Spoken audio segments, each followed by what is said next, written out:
أعوذ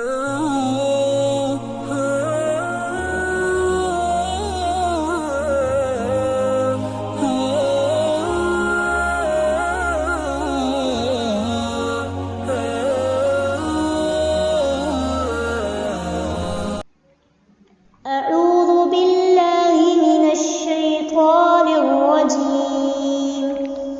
بسم الله الرحمن الرحيم. وعباد الرحمن الذين يمشون على الأرض هونا وإذا خاطبهم الجاهلون قالوا سلاما. والذين يبيتون لربهم سجدا وقياما. والذين يقولون ربنا اصرف عنا عذاب جهنم إن عذابها كان غراما إنها ساءت مستقرا ومقاما. والذين إذا أنفقوا لم يسرفوا ولم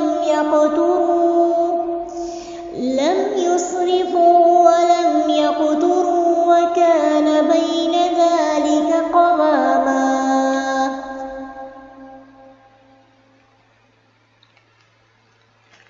السلام علیکم ورحمۃ اللہ وبرکاتہ. نحمده ونصلی علی رسوله الکریم. اما بعد فاعوذ باللہ من الشیطان الرجیم. بسم اللہ الرحمن الرحیم.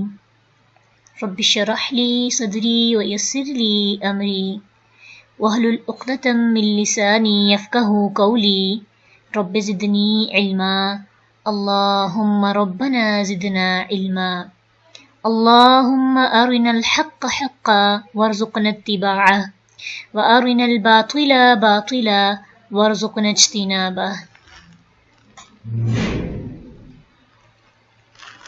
آج کا ہمارا ٹاپک ہے عباد الرحمن.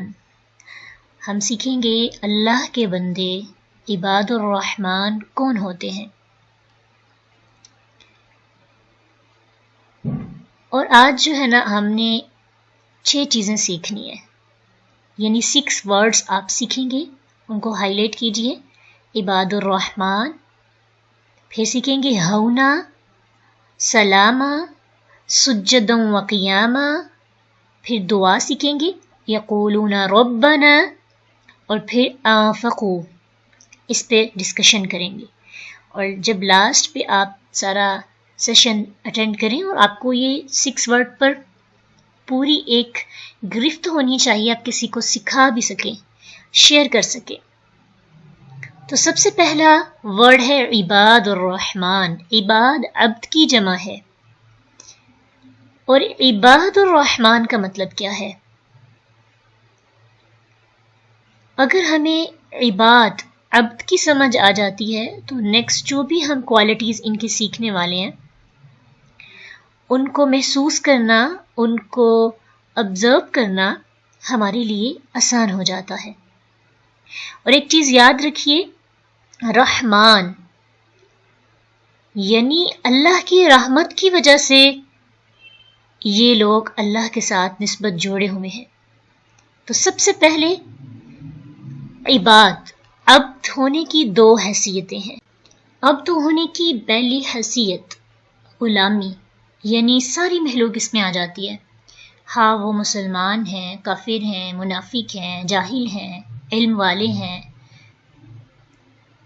ہر چیز، ہر بندہ، ہاں وہ گناہ گار ہے یا نیک ہے، وہ اللہ کا ہی بندہ ہے، وہ اللہ کا ہی غلام ہے، وہ اللہ کی تخلیق ہے.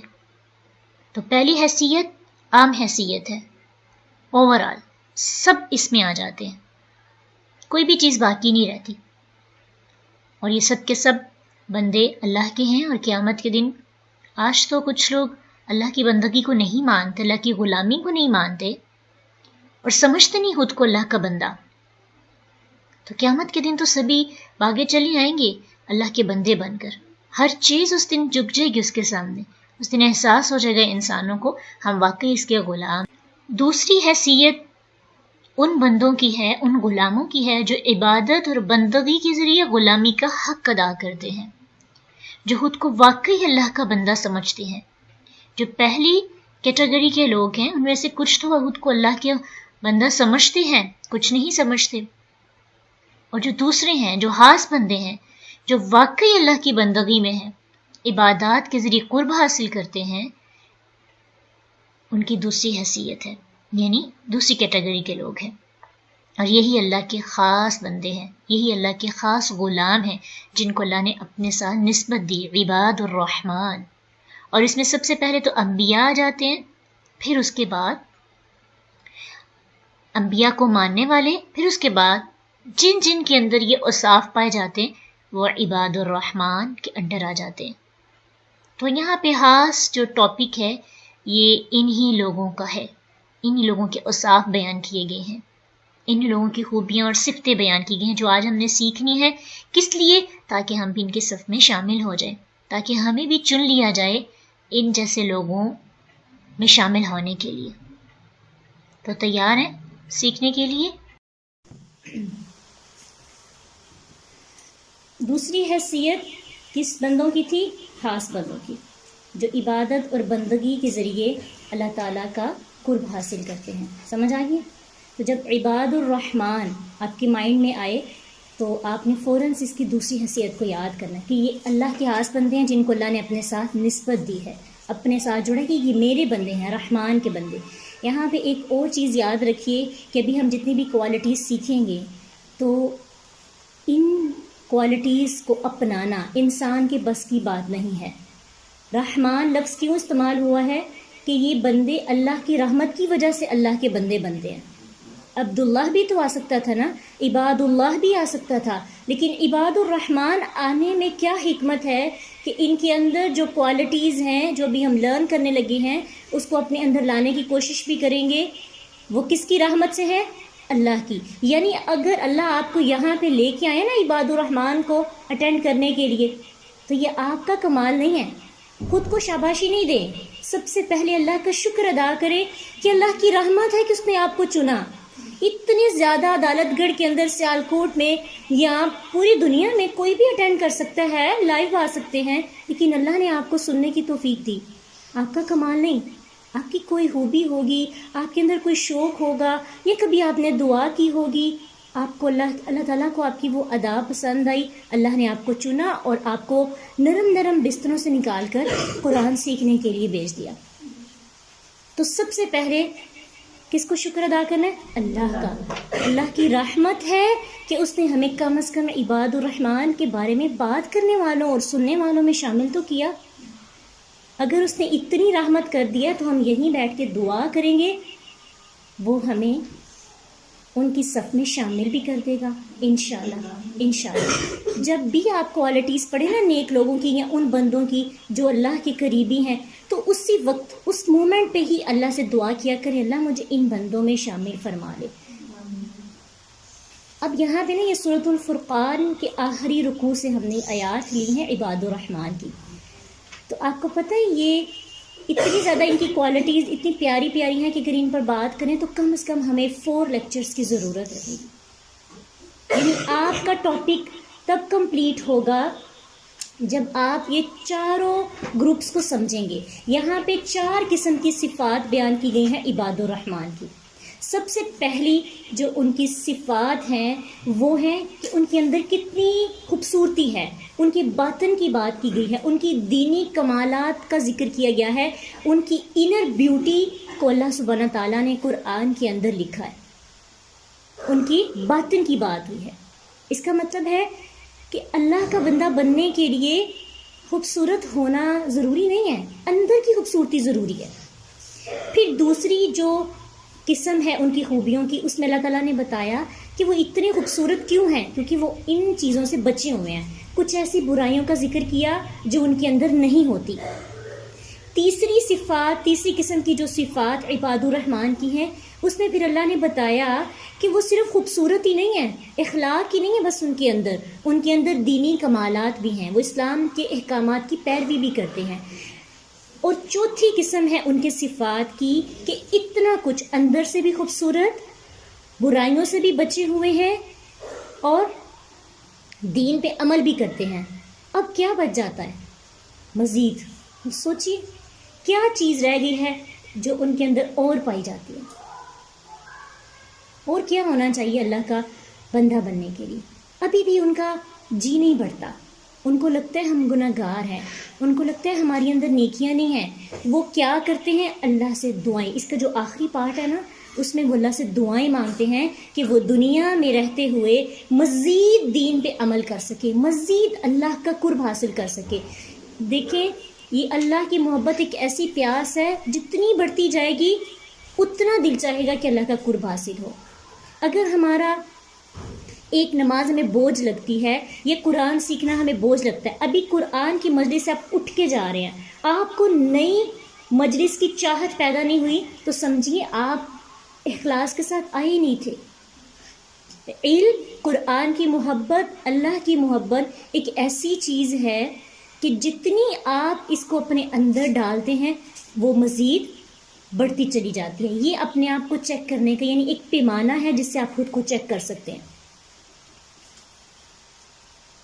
عباد الرحمن کی جو لاسٹ پہ صفات بیان کی گئی ہیں نا وہ یہی ہیں کہ وہ دنیا کی زندگی میں دینی حالت بہتر سے بہتر کرنے کی اللہ سے دعائیں مانگتے ہیں۔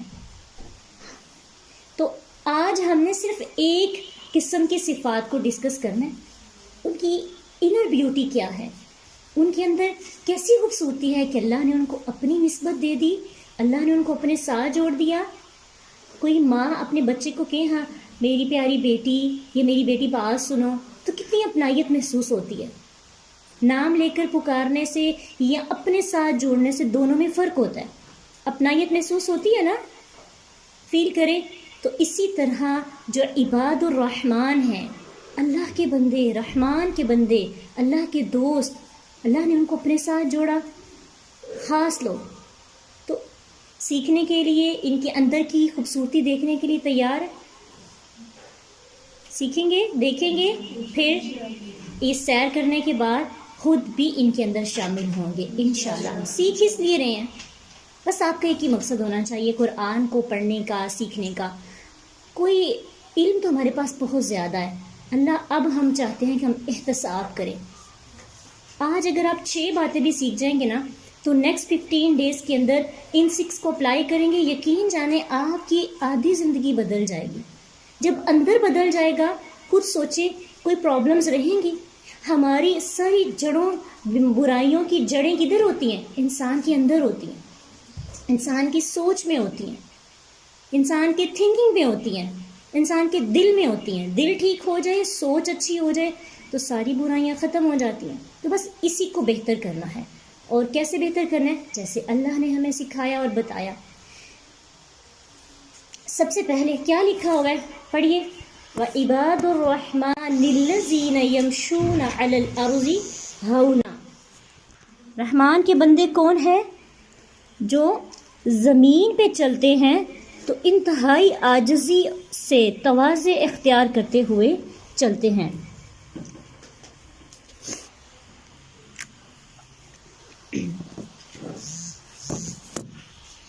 سب سے پہلا لفظ یہاں پہ ہم نے کیا سیکھنا تھا؟ ہونا۔ یہ الذین یمشون علی الارض، اس کا تو مطلب ہے کہ وہ جب زمین پہ چلتے ہیں، ہونا انتہائی عاجزی سے، نرمی سے، تواضع اختیار کرتے ہوئے، اور دل میں کوئی غرور، تکبر اور اکڑ نہیں ہوتی۔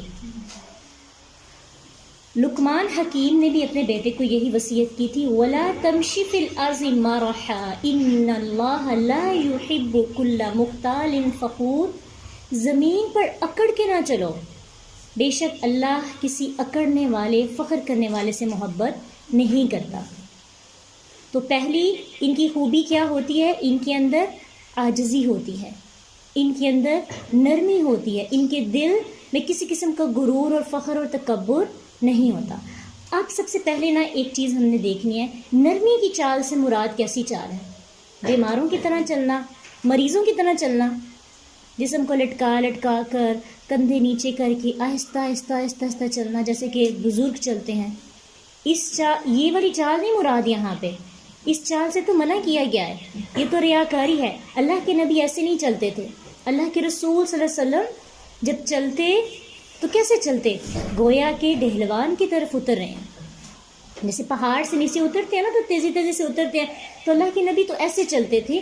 یعنی یہاں پہ مراد یہ ہے کہ جب وہ زمین پہ چلتے تو فساد نہیں کرتے. جب زمین پہ چلتے کسی کے گھر میں جا کے لڑائی جھگڑے نہیں کرواتے، کسی مجلس میں جا کے کوئی ایسی بات نہیں کر دیتے، یا ان کے جانے سے کسی محفل کا مزہ نہیں خراب ہوتا.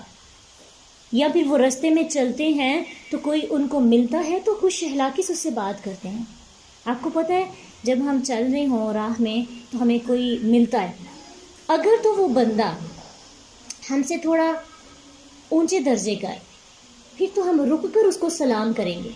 لیکن اگر وہ بندہ سٹیٹس میں ہم سے تھوڑا کم ہوتا ہے نا، ہم اس کو جان بوجھ کر اگنور کرتے ہیں. عاجزی نہیں ہوتی. ہم سمجھتے ہیں کہ اچھی ڈریسنگ کر لی جائے یا پھر اچھی ہماری پرسنالٹی ہو تو پھر کیا ہوتا ہے کہ اس سے ہم کچھ بھی کہہ لیں، کسی کے ساتھ کوئی بھی رویہ رکھ لیں، اس سے فرق نہیں پڑتا. کوئی ہماری اس خوبی کی وجہ سے، ہماری اس رویے کی وجہ سے ڈسٹرب بھی ہوتا ہے، ہرٹ بھی ہوتا ہے، تو ہمیں اس سے کوئی پریشانی، ٹینشن، دل میں کوئی کھٹک بھی نہیں پیدا ہوتی. ٹھیک ہے؟ تو جب بھی آپ راہ سے گزرتے ہیں، کسی کے گھر جاتے ہیں، کسی مجلس میں جاتے ہیں، کہیں بھی جاتے ہیں، تو اس صفت کے اندر ہم نے کیا سیکھے؟ الذین یمشون علی الارض ہونا. آپ کے اندر عاجزی ہونی چاہیے، آپ کے اندر نرمی ہونی چاہیے، غرور تکبر نہ ہو کسی بھی چیز کا. آپ نے اکثر دیکھا ہوگا کہ جن کے پاس دولت زیادہ ہوتی ہے، یا کبھی آپ کپڑے اچھے پہن لیتے ہیں، اس دن اپنی چال چیک کیجئے گا. ڈریسنگ اچھی کر لینا، ہماری چال ہی بدل جاتی ہے. شادی بیاہ پہ چلے جائیں تو ہمارا ڈریس تھوڑا مہنگا ہو یا بھی ہم زیادہ پیارے لگ رہے ہوں، ہم تو خاطر میں نہیں لاتے کسی کو. ٹھیک ہے؟ تو رحمان کے بندوں کی دوسروں کے ساتھ جب ملاقات ہوتی ہے تو ان کا کیا امپریشن ہوتا ہے؟ عاجزی والا. بات کرنے میں بھی عاجزی، ان کے اندر عاجزی ہوتی ہے. ضروری نہیں کندھے چکانے سے ہی انسان عاجز ہوتا ہے، کسی کے سامنے سر جھکائیں تو عاجز ہو جاتا ہے. آپ جب بات کرتے ہیں کسی سے تو آپ کے الفاظ ایسے ہوتے ہیں کہ پتہ چلتا ہے. آپ نے اپنی زندگی کے اندر کچھ لوگ ایسے بھی دیکھے ہوں گے جن کو اللہ تعالیٰ نے بہت کچھ عطا کیا ہوتا ہے، لیکن جب وہ آپ سے ملتے ہیں تو یوں لگتا ہے کہ جیسے وہ آپ کے ہی ہیں. اس کے برعکس کچھ لوگوں کو اللہ نے کچھ بھی نہیں عطا کیا ہوتا، جب وہ آپ سے ملتے ہیں تو وہ آپ کے ساتھ بات کرتے ہوئے آئی کانٹیکٹ ملانا بھی پسند نہیں کرتے، آنکھیں بھی نہیں ملاتے، مسکرانا تو دور کی بات ہے. تو یہ اس سے ایک چیز سمجھ میں آتی ہے کہ عبادات کا ذکر بعد میں ہے، اخلاقیات کا ذکر پہلے ہے. ایک چیز پوائنٹ یہاں پہ نوٹ کیجئے کہ انسان عبادت گزار ہو جائے لیکن اس کے اندر اخلاق نہیں ہے، اس کا دل خوبصورت نہیں ہے، اس کا بندوں کے ساتھ رویہ اچھا نہیں ہے، تو پھر اس کی عبادات بھی خطرے میں پڑ جاتی ہیں. قیامت کے دن بہت سے لوگ آئیں گے، نیکیوں کے پہاڑ ہوں گے اور لوگ آتے جائیں گے اور اٹھا اٹھا کے لے کے چلتے جائیں گے. تو سب سے پہلے تو آپ نے اپنے اندر عباد الرحمن کی صف میں شامل ہونے کے لیے اپنے اندر کی صفائی کرنی ہے، اپنے اندر کو پیور بنانا ہے، اخلاص پر مبنی. تو نرمی کی چال کیسی چال ہوتی ہے؟ مریضوں والی نہیں ہوتی، یہ چیز یاد رکھنی ہے. ایکٹیو ہو کے چلنا، بس آپ کی سوچ کے اندر اور آپ کے چلنے کے انداز کے اندر اکڑ نہیں ہو، عاجزی ہو. اس کے بعد اب آپ کہیں گے کچھ ایسے بھی تو لوگ ہوتے ہیں نا کہ جن کے ساتھ اگر میں بات کروں گی تو وہ بحث کرتے رہتے ہیں، تو میرا ان سے بات ہی کرنے کو دل نہیں کرتا. ایسے لوگوں کے ساتھ کیسے ٹریٹ کیا جائے، خود کو کیسے رکھا جائے؟ ہم ان کے ساتھ بات بھی نہیں کرنا چاہتے، اور آپ نے کہا ہے کہ سب سے عاجزی سے بات کرنی ہے. اللہ نے کہا ہے کہ عباد الرحمن کی صف میں شامل ہونے کے لیے ہمیں عاجز ہونا پڑے گا، تو کچھ لوگ ہماری عاجزی کو بھی بہت ٹھیس پہنچاتے ہیں. اس کا حل بھی اللہ سبحانہ تعالیٰ نے قرآن میں سکھا دیا ہے. کیا حل ہے؟ اگلی آیت پڑھیے. وَإِذَا خَاطَبَهُمُ الْجَاهِلُونَ قَالُوا سَلَامًا. جب ان کا سامنا ہوتا ہے ایسے لوگوں سے جو جاہل ہیں، جن کے ساتھ بات کرتے ہوئے وہ یہ سوچتے ہیں کہ یہ بحث بڑھ جائے گی، ان کے ساتھ بات کروں گی تو نتیجے اچھے نہیں ہوں گے، میرا اپنا اخلاق خراب ہو جائے گا. ہوتے ہیں ایسے لوگ معاشرے کے اندر. آپ بہت پازیٹیو ہوتے ہیں لیکن وہ پازیٹیو نہیں ہے، وہ تو نیگیٹیو ہے. آپ کی نیت اچھی ہے بات کرنے کی لیکن وہ آپ کی بات کو بہت غلط اسپیکٹ سے لے رہے ہیں. وہ ہمیشہ بات سے نیگیٹیو پوائنٹس کو نکالتے ہیں. ان کے ساتھ کیا کرنا ہے؟ ان کو بھی اکڑ نہیں دکھانی. قالوا سلاما، ان کو بھی امن اور سلامتی کی دعا دینی ہے. اور سلام یہاں پہ اس لیے کرنا ہے کہ آپ کوشش کریں کہ ان لوگوں سے بحث ہو ہی نہ، آپ بات چیت ہی نہ کریں. یعنی حکمت کے ساتھ ان سے کنارہ کشی کرنی ہے کہ ان کو برا بھی نہ لگے، کیونکہ پیچھے بتا دیا نا، اکڑنا نہیں. بعض اوقات ہم کسی کو اگنور کرتے ہیں لیکن اس طرح سے اگنور کرتے ہیں کہ سامنے والے کو محسوس ہوتا ہے کہ اس کو نیچا دکھایا ہے. لیکن عباد الرحمان ایسے نہیں ہوں گے. عباد الرحمان کسی کو ہرٹ نہیں کریں گے. آپ بڑی حکمت کے ساتھ اس بندے سے، اس محفل سے، اس مجلس سے اٹھ کے چلے جانا ہے، کوئی بہانہ بنا کر کوئی بھی چیز، اور سلام اچھے سے کرنا ہے اور ان کے ساتھ بات چیت ختم کر دینی ہے. یہاں پہ جو جہل کا لفظ، جاہلون کا لفظ استعمال ہوا نا، یہ علم کے مقابلے میں نہیں ہے، یہ حلم کے مقابلے میں ہے. حالمی، حلم. حلم کسے کہتے ہیں؟ اللہ کی بھی صفت ہے نا. اور ابراہیم علیہ السلام کے بارے میں بھی آیا ہے حلیم. کسے کہا جاتا ہے؟ انتہائی رتبہ، نرم مزاج. تو کیا سمجھ میں آئی؟ سلام لیتے ہوئے بھی نہیں کہنا اچھا پھر السلام علیکم.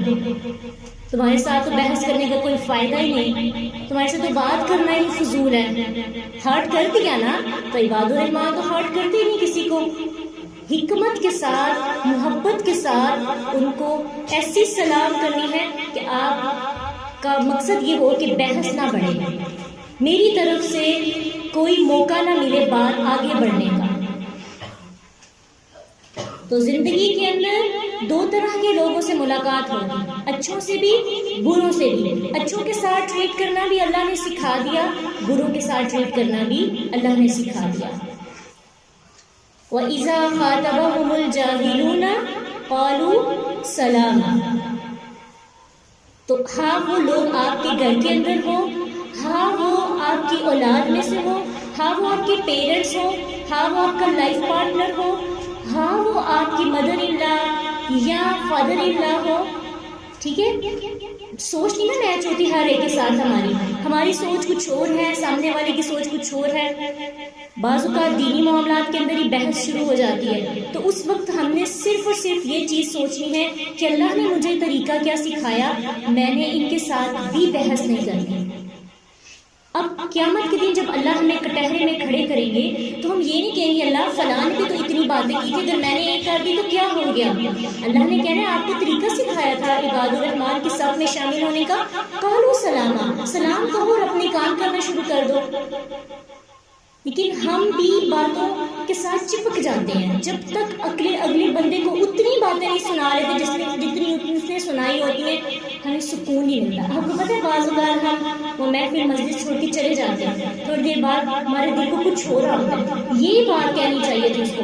اندر سے اٹھ کے آتے ہیں، اس کو سناتے ہیں، پھر سکون ملتا ہے. پھر ہم کہتے ہیں اس وقت تو میں نے سلام کہہ دیا تھا، اس وقت تو میں نے لڑائی ہٹل کر دی تھی، لیکن اندر جو زہر ہوتا ہے پھر وہ دوسری محفل میں اور دوسری مجلس میں جا کے نکالتے ہیں. تو پھر تو عباد الرحمان میں ہم شامل نہیں ہوں گے. ٹھیک ہے، تو عباد الرحمان میں شامل ہونے کے لیے اپنے اندر کو صاف کرنا ہے، اپنے اندر اخلاص پیدا کرنا ہے، اپنے اندر عاجزی پیدا کرنی ہے. یہ خوبیاں بہت ضروری ہیں. ہم نماز، روزے، زکوٰۃ تک تو پہنچ چکے ہیں الحمدللہ، اللہ کا شکر ادا کرنا چاہیے، لیکن خود سوچئے کہ قیامت کے دن یہ ساری نیکیاں اگر ضائع ہو جاتی ہیں، ہمیں پھر بھی جہنم میں جلنا پڑتا ہے، فائدہ کیا؟ سپلی لے کے جنت میں جائیں گے، سپلی لے کے جنت میں جانا چاہتے ہیں؟ توحید والا بندہ ہمیشہ جہنم میں نہیں رہے گا، اس کو جنت ملنی ہی ملنی ہے، انشاءاللہ ہم سب جنت میں ضرور جائیں گے۔ لیکن مسئلہ یہاں پہ پتہ کیا ہے؟ سپلی لے کے جانا ہے یا ڈائریکٹ جانا ہے؟ کس کس نے ڈائریکٹ جانا ہے جنت میں؟ انشاءاللہ۔ تو ڈائریکٹ جانے کے لیے نا عاجزی اختیار کرنی پڑے گی، ہمیں عبادات کے ساتھ ساتھ اخلاقیات کو بھی اپنے اندر لانا ہوگا۔ ادروائز خود سوچئے نا، آپ سب کچھ جانتے ہیں، علم کی ضرورت ہی نہیں اب رہی، اتنا زیادہ نالج ہمارے پاس آ گیا ہے، ہر طرف علم ہی علم ہے، لیکن احتساب نہیں ہے۔ ہر بندہ دوسروں کو سکھانا چاہتا ہے، ہر بندہ کوئی بھی بات سنتا ہے تو وہ یہ سوچتا ہے یہ آیت یہ بات فلاں بندے پہ سیٹ ہو رہی ہے، مجھ پہ تو کچھ سیٹ ہی نہیں ہو رہا۔ وہ جو جنت کی آیات آتی ہیں نا وہ ہمارے لیے ہوتی ہیں، جہنم کی آیات میری فلاں دوست کے لیے، فلاں بہن کے لیے، فلاں رشتہ دار کے لیے۔ برے اخلاق کی بات ہوتی ہے، یہ ہارٹ کرنے کی بات ہوتی ہے تو فلاں پہ سیٹ ہو رہی ہے، صبر کی بات ہو تو یہ میرے بارے میں آیات نازل ہوئی ہیں، برداشت کی بات ہو تو میں کر رہی ہوں، لیکن ہارٹ کرنے کی بات ہو تو کون ہے؟ دوسرا۔ بعض اوقات ہم بھی تو جاہلون میں سے آ سکتے ہیں، شامل ہو سکتے ہیں۔ سوچئے اگر ہم ہی ایسے ہوئے لوگوں کے لیے آزمائش اور تکلیف کا باعث بن رہے ہوں، وہ تو سلام کہہ کر اپنے آپ کو بچا لیں گے، ہمارا کیا حال ہوگا؟ ہم تو عباد الرحمن نہ رہے۔ تو دو ورڈ سیکھیں، کون کون سے؟ ہونا، اس میں بھی عاجزی ہے، سلامہ، اس میں بھی عاجزی ہے، یعنی آپ کا جسم، آپ کی باڈی میں بھی عاجزی ہو، آپ کی زبان میں بھی عاجزی ہو۔ ہونا زمین پہ چلتے ہوئے نا، تو جب زمین پہ چل رہے ہیں تب بھی آپ کے اندر غرور، تکبر، جتنا بھی مال آپ کو اللہ نے دیا ہے بالکل بھی اس پہ مان نہیں ہونا چاہیے، یہ ہمارا تو ہے نہیں، یہ کس کا ہے؟ اللہ کا، یہ میرا نہیں ہے نہ آپ کا ہے۔ جس کو کم دیا اس کو بھی اللہ نے کم دیا، جس کو زیادہ دیا اس کو بھی اللہ نے زیادہ دیا۔ اور سلامہ کے اندر زبان کی عاجزی ہے۔ بعض اوقات ہماری زبانیں بڑی میٹھی ہوتی ہیں لیکن عاجزی پھر بھی نہیں ہوتی۔ کبھی غور کیے؟ زبان کی مٹھاس، زبان کی عاجزی نہیں ہے۔ کچھ لوگ بہت میٹھا بولتے ہیں، الفاظ اتنے گہرے اور اتنے تلوار کی طرح تیز ہوتے ہیں کہ وہ مٹھاس تو محسوس ہوتی نہیں، طنز اور تنقید تو پھر بھی کر دیتے ہیں۔ تو صرف لہجہ ہی اچھا نہیں کرنا، اچھا اخلاق، اچھا بول کیا ہوتا ہے؟ جس میں نیت بھی اچھی ہو، جس میں الفاظ بھی مناسب ہو، جس میں انداز بھی مناسب ہو، لہجہ بھی مناسب ہو، اچھے وقت میں اچھے الفاظ کے ساتھ، اچھی نیت کے ساتھ اچھی بات کہنا، اس کو کہتے ہیں اچھا قول، اچھی بات، اچھی زبان۔ اور یہی بات اللہ کو پسند ہے، اور یہی عباد الرحمن کی خوبیاں ہیں۔ وہ دل میں بھی کسی کے لیے شکوہ نہیں پھر رکھتے، کیونکہ جب تک دل میں شکوہ ہے نا، آپ کے الفاظ یہاں پہ جمے ہوئے ہیں، کبھی آپ کو موقع ملے گا جمپ کر کے باہر آ جائیں، اس وقت تو خود کو بچا لیا، لیکن بعد میں کیسے بچا سکتے ہیں؟ اس وقت بھی ہم لڑائی سے بچنے کے لیے خود کو اس جگہ سے چلے جاتے ہیں، دل میں بات رکھتے ہیں کہ مجھے موقع ملے جب پھر میں اس کو بتاؤں، میرا تو اس کو بھی پتہ نہیں ہے، ایک دفعہ اس نے میرا صرف روپ دیکھ لیا نا، آئندہ اس کی ہمت نہیں ہوگی میرے سامنے ایسے بات کرنے کی۔ ہم سمجھتے کیا ہیں خود کو؟ خود سے پوچھئے نا، ہم کیا سمجھتے ہیں خود کو؟ ہم ہیں کون؟ ہے تو غلام ہی نا، تو ہم بادشاہ بننے کی کیوں کوشش کر رہے ہیں؟ عباد الرحمن عبد ہے، عبد غلامی کو کہتے ہیں، بندگی کو کہتے ہیں۔ غلام بنیں گے تو سوچ بدلے گی، ہم اللہ کے غلام ہیں اور کسی کے نہیں، تو جب جس کے غلام ہے اس کی بات ماننی ہے انشاءاللہ۔ تو سب ساتھ ساتھ ہم نے نا اپنے آپ سے وعدہ کرنا ہے، کوشش کرنی ہے عاجز ہونے کی، زبان سے بھی تکلیف نہیں پہنچانی، ہاتھ سے بھی تکلیف نہیں پہنچانی، اپنی پوری باڈی سے کسی کو تکلیف نہیں پہنچانی انشاءاللہ۔ آگے بڑھیں، اگلی خوبی سیکھیں ان کی کیا ہوتی ہے، بڑی پیاری ہے، اتنے عاجز ہے کہ اتنی عاجزی کے باوجود بھی ہم لوگوں کے اندر نہ ایک خوبی آ جائے تو ہم کہتے ہیں جی میں تو پارسا ہو گئی ہوں، اب مجھے رات کو اب تو مجھے استغفار کی ضرورت ہی نہیں ہے۔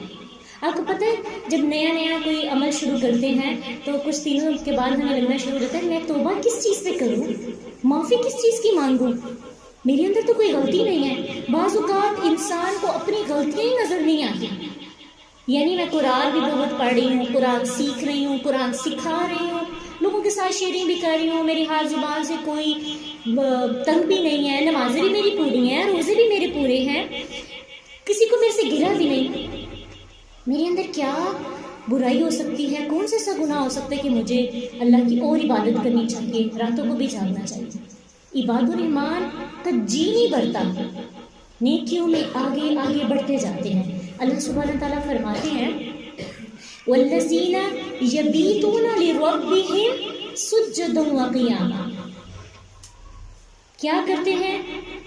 راتوں کو اٹھ کر اللہ کی عبادت کرتے ہیں، سجدہ کرتے ہیں، قیام کرتے ہیں۔ ایک تو تھا ان کا لوگوں کے ساتھ معاملہ کیسا ہوتا ہے، اب یہاں پہ اللہ سبحانہ تعالیٰ فرما رہے ہیں ان کا اپنے رب کے ساتھ کیا معاملہ ہوتا ہے۔ لوگوں کے ساتھ معاملے کی سمجھ آ گئی نا؟ سورۃ القصص کے اندر اللہ سبحانہ تعالیٰ فرماتے ہیں کہ یہ جو لوگ ہیں یعنی لوگوں کے ساتھ ان کے معاملے اتنے اچھے ہوتے ہیں کہ جب وہ لغو بات سنتے ہیں تو ان سے کنارہ کر لیتے ہیں اور کہتے ہیں ہمارے لیے ہمارے اعمال، وقالوا لنا اعمالنا ولکم اعمالکم سلام علیکم لا نبتغی جاہلین، ہم نہیں جاہلوں کو چاہتے، ان پہ سلام کرتے ہیں اور آگے بڑھ جاتے ہیں۔ اور ابو داؤد کی حدیث بھی ہے کہ نبی صلی اللہ علیہ وسلم نے فرمایا کہ میں جنت کے اطراف میں ایک مکان کی ضمانت دیتا ہوں، کس شخص کے لیے؟ وہ بندہ جو جھگڑا چھوڑ دیتا ہے ایون کہ وہ حقدار بھی ہوتا ہے۔ میری غلطی تو ہے نہیں، غلطی تو ساری اس کی ہے، مجھے بولنا تو چاہیے نا، میں کیوں چپ ہوں؟ اور پھر جنت کے وسط میں، جنت کے درمیان میں اللہ کے رسول صلی اللہ علیہ وسلم نے اس بندے کو ضمانت دی ایک مکان کی، جو جھوٹ چھوڑ دے ہاں وہ مذاق میں ہو۔ جنت کے سب سے بلند مقام پر ایک مکان ہے، اس کی ضمانت دی اللہ کے نبی صلی اللہ علیہ وسلم نے کس بندے کو؟ جو اپنا اخلاق اچھا بنا لے، جو اچھی بات کہنا سیکھ لے۔ اخلاق صرف زبان کے بول کا نام نہیں، اخلاق کے حسنہ کے اندر بہت سی چیزیں آتی ہیں۔ آپ کا ایماندار ہونا، آپ کا وعدوں کو پورا کرنا، آپ کی نیت کا اچھا ہونا، آپ کی سوچ کا اچھا ہونا، آپ کی زبان کا اچھا ہونا، ہر چیز اس کے اندر آ جاتی ہے۔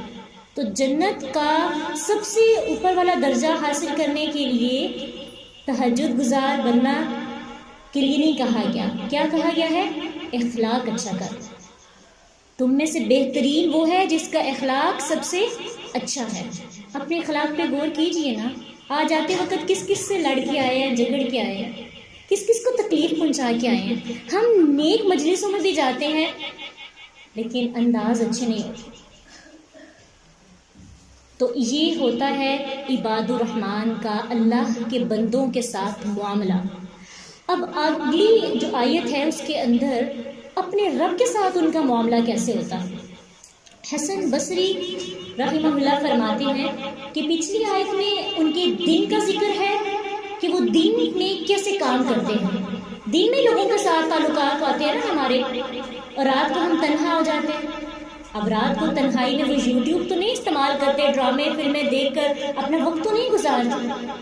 یہ تو نہیں ہو سکتا کہ آپ دن کو بڑے عبادت گزار ہوں، لوگوں کے ساتھ اچھے تعلقات رکھیں، رات میں کچھ بھی کر لیں، آپ نے سارا دن عبادت تو کی ہے، سارا دن اتنے اچھے کام کیے ہیں، اب کیا رات اپنی مرضی سے گزارنی چاہیے؟ میرا بھی تو حق ہے نا میری جان پہ۔ لیکن عباد الرحمان تو غلام ہے نا، تو غلام کا اپنی زندگی پر کوئی حق نہیں ہوتا۔ ابھی تو آج کے دور میں غلام نہیں ہے اس لیے ہمیں پتہ نہیں ہے، پہلے دور کے اندر غلام ہوتے تھے۔ غلام کو یہ بھی اختیار نہیں ہوتا کہ وہ اپنا نکاح کر لے اپنے مالک کی مرضی سے۔ کبھی غلام کی ڈیفینیشن پڑھیے گا، غلام سوتا ہے تو مالک کی مرضی سے سوتا ہے، جاگتا ہے تو مالک کی مرضی سے، کھاتا ہے تو مالک کی مرضی سے، اپنی جنسی خواہشات بھی پورے نہیں کر سکتا جب تک اس کا مالک اس کو اجازت نہ دے۔ تو ہم کیا ہیں؟ عبد. اور شروع میں ڈیفینیشن اس کی سیکھ لی. ہم کیا ہیں؟ غلام. دن بھی اللہ کی مرضی سے، رات بھی اللہ کی مرضی سے.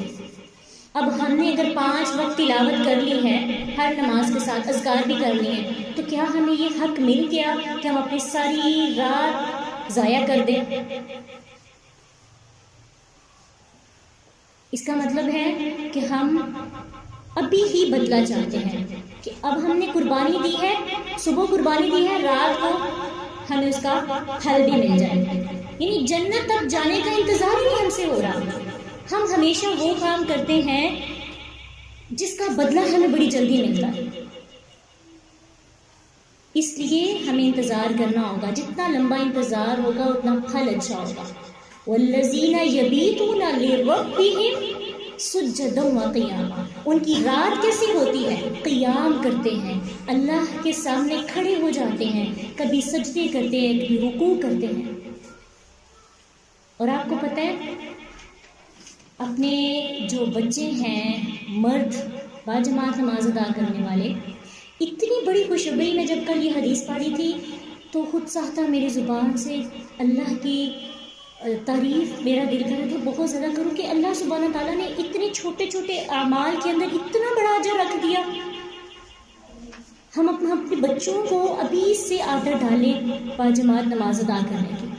حدیث میں آتا ہے، صحیح مسلم کی حدیث ہے کہ نبی صلی اللہ علیہ وسلم نے فرمایا جو شخص عشاء کی نماز جماعت کے ساتھ ادا کرتا ہے اس کو آدھی رات کے قیام کا ثواب مل جاتا ہے. دل چاہتا ہے نا ہم کبھی مرد ہوتے اور ایسا ہی شوق بھی ہوتا تو اللہ ہمیں بھی یہ توفیق عطا کرتا. اور جو شخص فجر کی نماز باجماعت ادا کرتا ہے اللہ سبحانہ تعالیٰ اس کو پوری رات کے قیام کا ثواب دے دیتے ہیں. پوری رات سو کی گزاری ہے، صرف عشاء کی نماز جماعت سے پڑھی اور صبح فجر کی نماز جماعت سے پڑھی، پوری رات کے قیام کا ثواب. انشاءاللہ دعا کرنی ہے اپنے بچوں کے لیے، اپنے گھر میں رہنے والے مردوں کے لیے کہ اللہ سب کو جماعت کے ساتھ نماز کرنے والوں میں شامل کرے. اللہ سبحانہ تعالیٰ ہماری اولادوں کے اندر اتنا شوق پیدا کرے کہ مسجدوں کے ساتھ ان کے دل لگ جائے. دعا بھی کرنی ہے اور تربیت بھی کرنی ہے. دیکھیں اب ہم بڑوں کو، جو ہمارے بڑے ہیں، ہمارے باپ ہیں، ہمارے شوہر ہیں، ہمارے بھائی ہیں، ان پر اختیار تو نہیں ہے ہمارا، نہ ہم ان کو سمجھا سکتے ہیں. لیکن جو ہمارے بیٹے ہیں نا، جب وہ بچہ ہوتا ہے، پیدا ہوتا ہے، تب سے اس کی ذہنی ایسی تربیت کرنی چاہیے کہ اس کو لگے کہ جماعت کے ساتھ نماز پڑھنے کے علاوہ تو میری نماز ہوتی نہیں. اور اس کو یہ اجر و ثواب بتانا ہے کہ دیکھو میں گھر رہ کر ساری رات عبادت کرتی رہوں گی نا، مجھے اتنا اجر نہیں ملنا جتنا آپ کو صبح جماعت کے ساتھ نماز پڑھنے سے مل جائے. اور یہ کیوں اتنا اجر رکھیں؟ کیونکہ یہ دونوں اوقات بہت بھاری ہوتے ہیں. اور کن پہ ہوتے ہیں؟ منافقین پر. منافقین کو عشاء کی نماز اور فجر کی نماز بھی بھاری لگتی ہے. تو آج کل تو ہم گھر میں رہ کے ہمیں بھاری لگتی ہے. سوچیے اکثر عشاء کسی سے پوچھیں نا کتنی نمازیں پڑھتے ہیں؟ 4 پڑھتے ہیں، 1 رہ جاتی ہے. کیوں؟ عشاء کے وقت پھر لیٹ ہو جاتے ہیں، کام کرتے کرتے تھک جاتے ہیں، پھر بستر میں چل جاتے، پھر اٹھنے کو دل نہیں کرتا. اور موسٹلی جو لوگ ہیں عشاء کی وجہ سے باقی نمازیں بھی نہیں پڑھتے. اور فجر کی تو آج کل سردیاں ہیں تو کون پڑھتا ہے فجر کی نماز بر وقت؟ کون پڑھتا ہے؟ ماشاءاللہ الحمدللہ. اللہ تعالیٰ نے سب کو توفیق دی الحمدللہ. اور آپ کی فجر کی نماز کی وجہ سے اللہ نے آپ کو یہاں پہ بٹھایا. ٹھیک ہے، آپ نے قربانی دی، اللہ نے آپ کو عباد الرحمن کو سننے کی توفیق عطا کر دی. تو بس آپ نے نا ابھی بیٹھ کے دعا کرنی ہے کہ اللہ تعالیٰ ہمارے ساتھ جڑے سب لوگوں کے اندر فجر اور عشاء کی نماز کی محبت پیدا کر دے انشاءاللہ.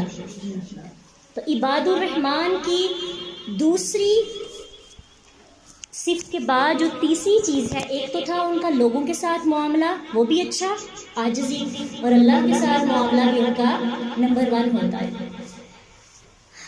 اس کے بعد وہ کیا کرتے ہیں؟ ابھی بھی وہ سمجھتے ہیں ہم بڑے گناہگار ہیں. خود سوچے ساری رات قیام کرنے والے ہم ایک دن تہجد پڑھ لیں یا روزہ رکھ لیں نفلی یا کسی سورۃ کہف پڑھ لیں جمعے کو، تو ہمیں فیلنگز آتی ہیں ہم تو باقیوں سے بہت بہتر ہو گئے ہیں. دیکھو میری فلاں بہن نے تو سورۃ کہف بھی نہیں پڑھی جمعے کو، وہ تو فجر بھی نہیں پڑھتی، تو اللہ نے مجھے اشراق پڑھنے کی توفیق عطا کر دی ہے. عبادت الرحمان کا تو جی نہیں پڑتا، ساری رات قیام کرنے کے بعد بھی عاجزی کی انتہا دیکھیے، پھر بھی اللہ سے معافی مانگتے ہیں، پھر بھی جہنم کے عذاب سے ڈرتے ہیں کہیں ہماری کوئی بات اللہ کو ناپسند نہ آ جائے. رات کے بہت تھوڑے حصے میں سوتے ہیں اور رات کی آخری گھڑیوں میں بخشش مانگتے ہیں، توبہ کرتے ہیں. کس چیز کی؟ اب آپ سوچ رہے ہوں گے دین بھی اللہ کی مرضی سے گزارا، رات بھی اللہ کی مرضی سے گزاری، ایسی کیا چیز ہے کہ پھر توبہ کی ضرورت؟ نیت میں فتور بھی تو آ سکتا ہے نا، دکھاوا بھی تو آ سکتا ہے، کمی بھی تو آ سکتی ہے. صرف ادائیگی ہی کافی نہیں ہوتی، جب تک اخلاص نہیں ہوگا ادائیگی میٹر نہیں کرتی. کھوکھری چیزیں تو نہیں اللہ کو بھیجی کہ ہم نے ایک باکس لیا اس کے اندر کچھ بھی نہیں ہے، اس کو اچھی سی پیکنگ کے ساتھ اللہ کو بھیج دیا. کسی کو بھیجا آپ نے، کوئی بہت خوبصورت انداز سے پیکنگ آپ نے کی ہے، وہ باکس کھولتے اندر کچھ نہیں ہوتا، غصہ آتا ہے نا. اور کیا آپ نے وہ محبت پیکنگ بہت زبردست کی، اندر کچھ نہیں ہے. گفٹ کا مقصد ہوتا ہے ایک دوسرے کو محبت محسوس کروانا، تو ہم اللہ کو گفٹ تو بیچتے جائیں لیکن اندر کچھ ہو نہ. اپنی جنت کے لیے جنت میں تحفے بیچتے جائیں کہ ہمیں ان فیوچر کام آئیں گے، لیکن اندر کھوکھلے ہو تو پھر مسئلہ ہو جائے گا.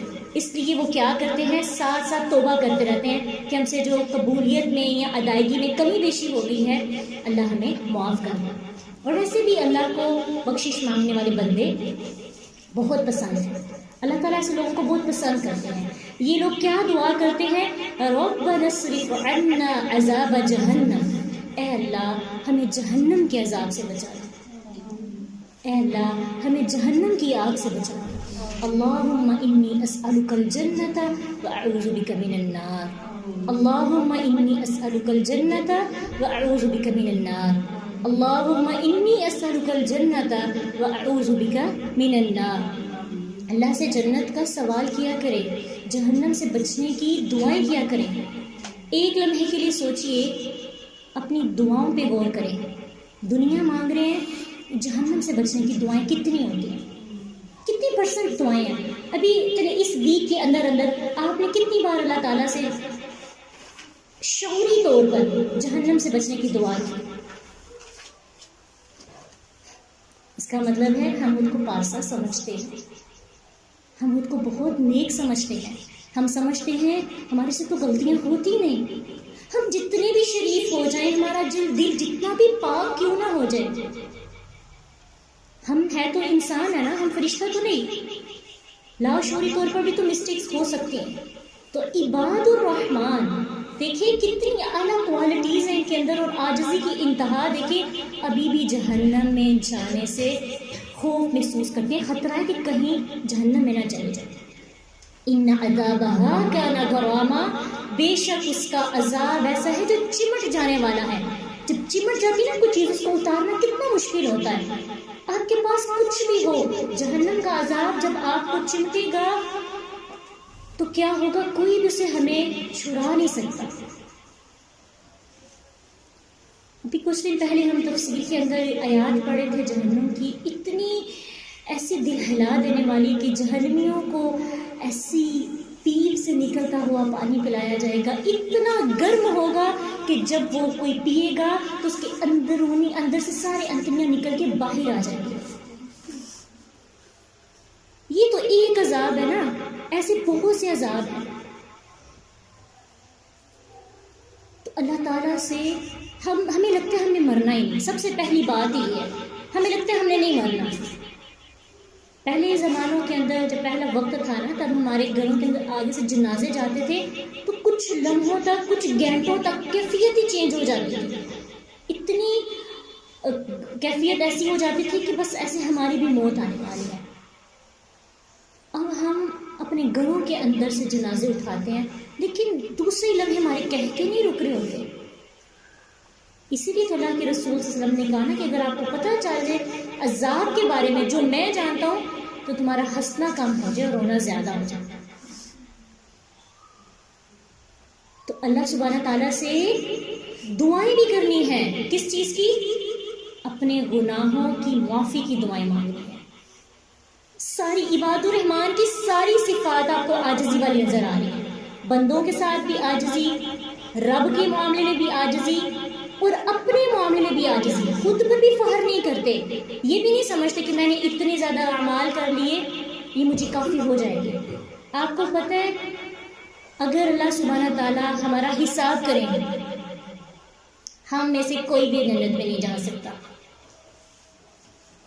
ایک دن کی اپنی ویڈیو بنا کے نا، پورا دن اپنی ویڈیو بنا کے ریکارڈ کریں، آپ خود اپنی ویڈیو نہیں دیکھ سکیں گے. ہم خود اپنی حرکتیں برداشت نہیں کر سکتے. ہم اپنا وائس میسیج نہیں سن سکتے. بعض کا ہوتا ہے نا کہ کیا تم نے میری آواز لگا دی، بند کرو، برداشت نہیں ہوتی، کمیاں نظر آتی ہیں. تو ہماری ایک ایک چیز ریکارڈ ہو رہی ہے. ہر مومنٹ ہمارا پلک کا جھپکنا، ہمارے دل میں ابھی جو سوچ آ رہی ہے وہ بھی ریکارڈنگ میں سیو ہو رہی ہے. تو اس لیے ہمیں خود کو ابھی تھوڑا سا شعوری طور پر اللہ کے ساتھ بات چیت کرنی چاہیے. اللہ کے عذاب سے بچنے کی دعائیں بھی کرنی چاہیے. وہ جہنم کا عذاب جب کسی کو پہنچتا ہے پھر کوئی ہمیں بچا نہیں سکے گا.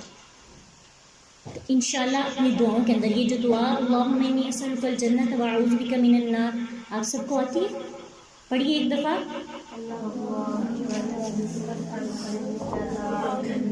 ایک آواز میں پڑھیے.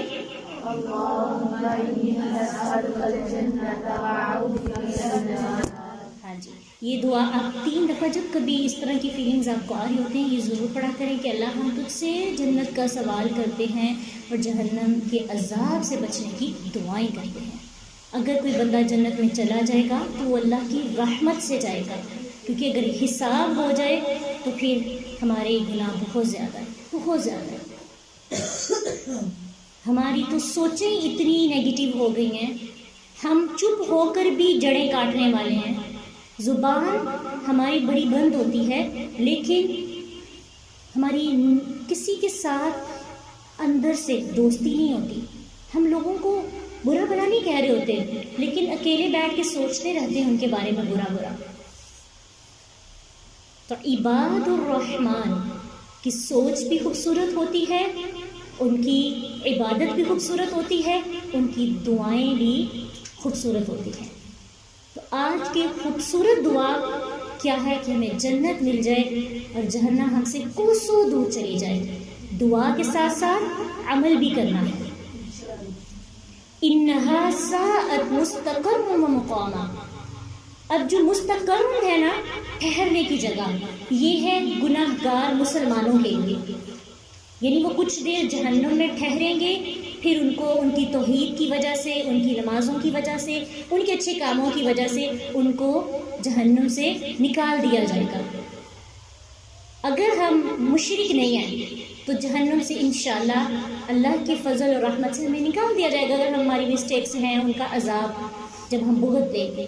اور مقامہ یہ ہے کافروں کے لیے، جن کے لیے ہمیشہ اقامت کی جگہ ہے، ہمیشہ قائم رہیں گے، وہیں پہ رہیں گے، ان کو نہیں کوئی بھی باہر نکال سکتا. لیکن ہم نے تھوڑی دیر کے لیے بھی اس میں نہیں جانا، ہم سے نہیں برداشت ہوتی. اتنی سی اب جلن نہیں برداشت ہوتی تو کیسے ہم اتنا عذاب دیکھ سکتے ہیں. جہنم میں نا سردی کا بھی عذاب آتا ہے اور گرمی کا بھی عذاب ہے. ابھی آپ نے ریسنٹلی سردی کا عذاب دیکھ لیا نا، کس طرح لوگ مار رہے تھے. اس کا مطلب ہے کوئی بھی چیز جب اپنی لمٹ کراس کر دیتی ہے تو وہ انسان کے لیے فائدہ مند نہیں ہوتی. اعتدال والی چیزیں جو ہے نا خوبصورت ہوتی ہیں. اسی لیے اگلی آیت کے اندر اللہ سبحانہ تعالیٰ نے ہمیں اعتدال سکھا رہا ہے. اب ہمیں لگ رہا ہے نا سب کچھ سیکھ لیا، اب عباد الرحمن اور کیا کرتے ہیں؟ والذین اذا انفقوا لم يسرفوا ولم يقتروا وكان بین ذلک قواما. ان کے مالی معاملات کیسے ہوتے ہیں؟ اب زندگی تو ایسے نہیں نا گزرنی صرف نمازیں پڑھ لیں، لوگوں کے ساتھ اچھا اخلاق اور توبہ کر لیں تو بس یہ زندگی ہے. کھانا پینا بھی تو ہے آپ نے. ڈریسنگ بھی تو کرنی ہے، خوبصورت بھی تو دکھنا ہے، اللہ کی نعمتوں کو استعمال بھی تو کرنا ہے نا، تو ان کا حق کیسے ادا کرنا ہے؟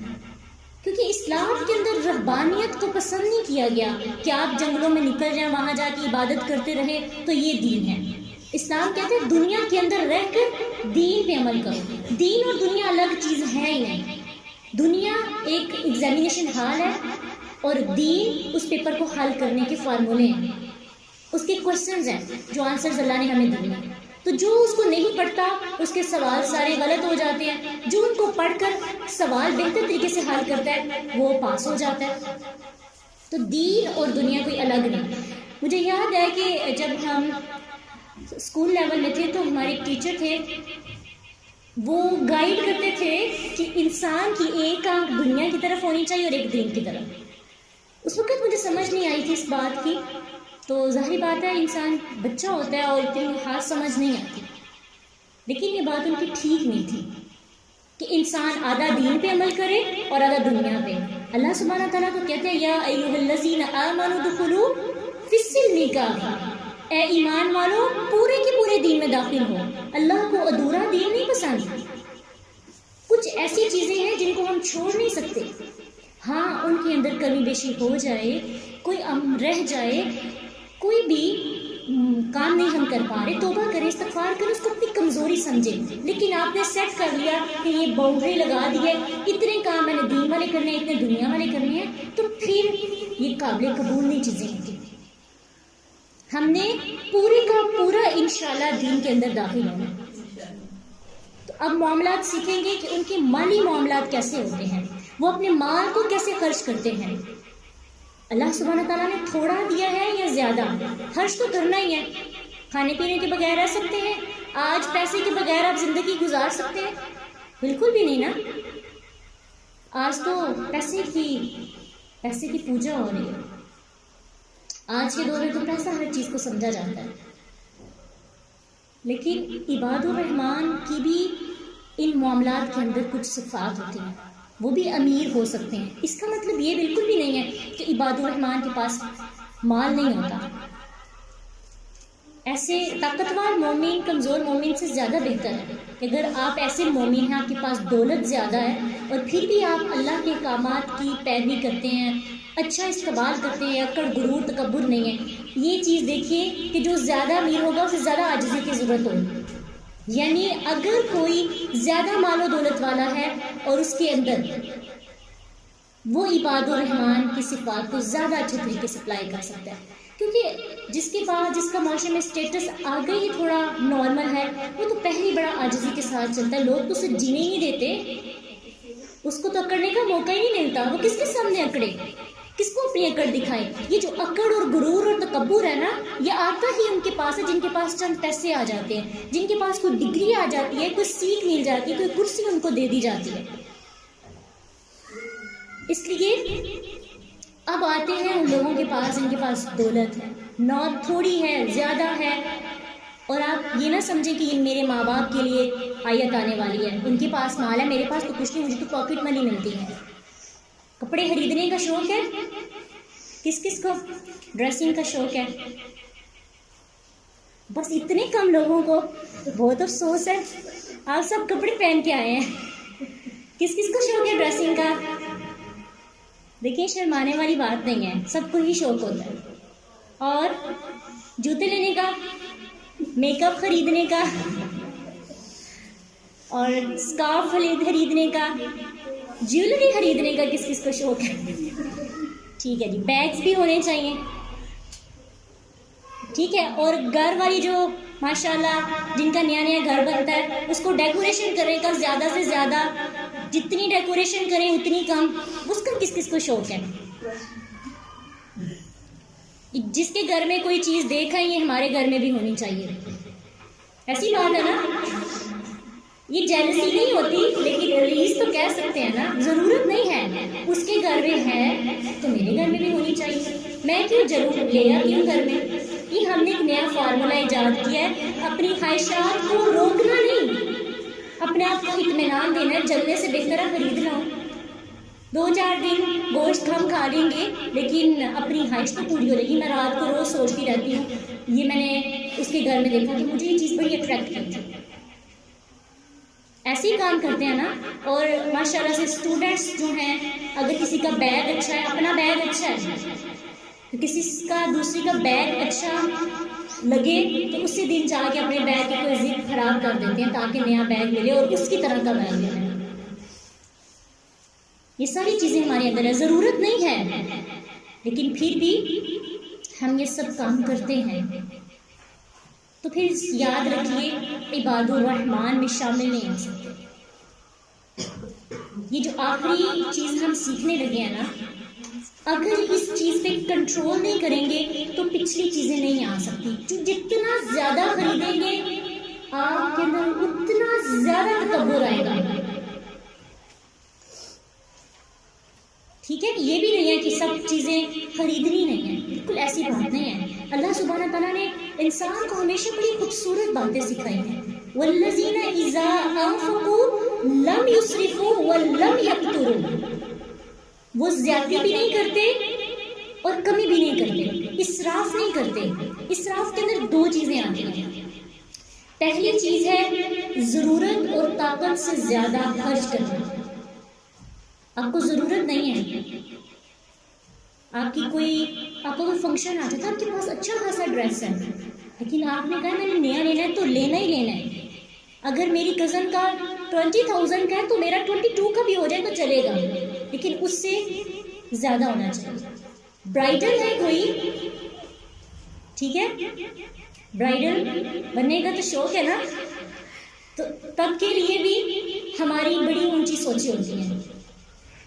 ٹھیک ہے, کم پہ بھی گزارا ہو سکتا ہے, لیکن اب دیکھیے ایک تو آپ کو اللہ تعالیٰ نے پیسہ دیا, آپ چلے اس کو خرچ کر دیتے ہیں, آپ کے ماں باپ کو بوجھ نہیں ہوتا. شادیاں اس طرح سے کی جاتی ہیں کہ قرض لے لے کر بچیاں اپنی خواہشات پوری کرواتی ہیں اپنے پیرنٹس سے, اور پیرنٹس بھی خوشی خوشی پوری کر دیتے ہیں کہ سسرال میں ہماری ناک اونچی ہو جائے, جہیز اچھا دینا چاہیے, چیزیں اعلیٰ کوالٹی کی ہونی چاہیے. اور پھر کیا ہوتا ہے, برکتیں پھر بھی رشتوں میں نہیں ہوتی. تو ضرورت سے زیادہ خرچ کرنا اسی چیز کو کہتے ہیں. طاقت بھی نہیں ہے, اور وہ قرض پھر اتارتے ساری زندگی اتر جاتی ہے. پھر اگلی بیٹی کی شادی آ جاتی ہے اور پیرنٹس کا عبادات کی طرف رجحان ہی نہیں رہتا, بس مال حساب گنتے رہتے ہیں, مال گنتے رہتے ہیں. ہر وقت اسی کی باتیں ہو رہی ہیں ہمارے گھروں کے اندر. بیٹیوں والے گھروں میں زیادہ ہوتے ہیں اور بیٹوں والے گھروں میں بھی ہوتی ہے. یہ ہوتا ہے ضرورت سے زیادہ خرچ کرنا. آپ کے پاس اللہ تعالیٰ نے ایک اعتدال کا رستہ سکھایا ہے, جتنی آپ کے پاس طاقت ہے نا اتنا ہی خرچ کریں اور اپنے گھر والوں سے بھی کروائیں. یہ جو زیادہ تر یہ بات میری ان لوگوں کے لیے ہے جو خاص طور پہ بھی جوان ہو رہی ہیں لڑکیاں, ان کی خواہشات بڑھتی ہیں. پیرنٹس کے پاس اتنی زیادہ مالی طور پر اتنی استطاعت نہیں ہوتی, لیکن وہ اپنی بیٹیوں کی خواہشات کو پورا کرنے کی وجہ سے کہ انہوں نے یہ پرائے گھر کی ہیں, انہوں نے اگلے گھر جانا ہے, پتہ نہیں ان کی خواہشات پوری ہوں گی کہ نہیں, محلے سے قرض اٹھا کر خواہشات پوری کرتی ہیں. اور آپ ان کو گناہ گار بنا رہے ہیں, آپ ان کو عباد الرحمن کی صف سے نکال رہے ہیں.